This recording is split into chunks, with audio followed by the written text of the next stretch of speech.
live weight na delivery mga kapatid, ang ilalim nito may mga instruction po for videos. Ito ang mahirap gawin eh.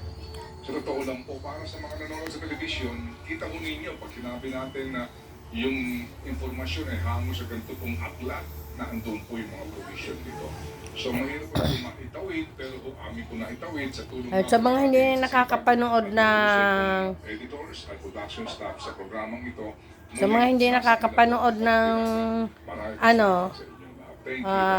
Ted Pilot and Reggie Chacha, ayan. Ako na lalo na dun sa last night. Ang issue nila ngayon, kaibigan manlulupig. Hindi nga ba tayo? Diba, ayon sa pambansang awit natin, sa manlulupig ay hindi pasisiil. Dito baby, basahin ko lang. Bakit sa lahat ng presidente, bukod tanging si Noynoy lang ang hindi nagpasiil? Sa West Philippine Sea. Bakit bukod tanging si Noynoy lang ang lumaban? Ako na, At naipanalo ni Noynoy ang laban na yon. mag-break about it episode.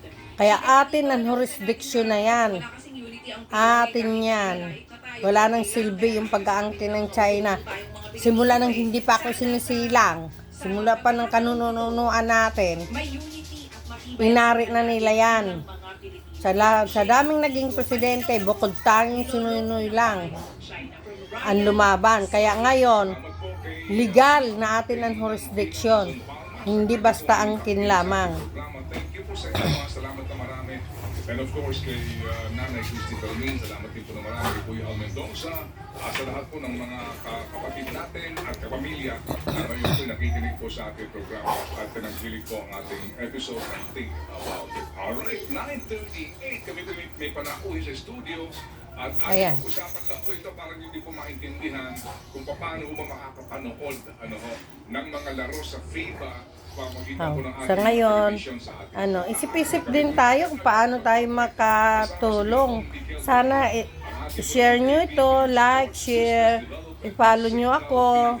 Kasi araw-araw magkakaroon tayo ng koro-koro. I-follow nyo ako, i-subscribe nyo ako.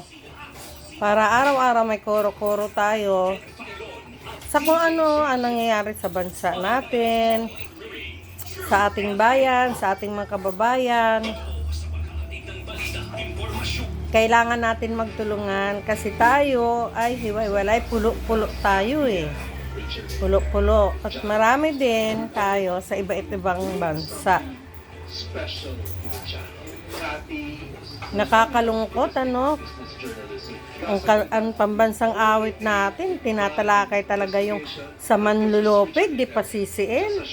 Pero buong buhay natin, lagi tayong sinisiin. Lalo na ang China.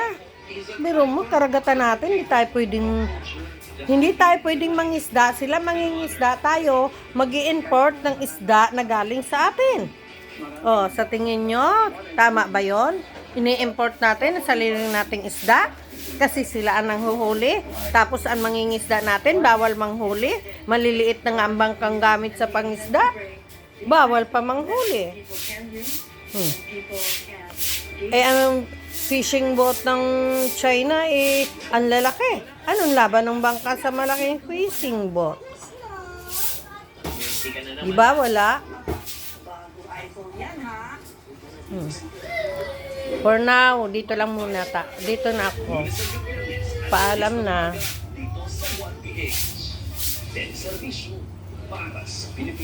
Tomorrow uli, natin, kung ano naman maging koro-koro natin.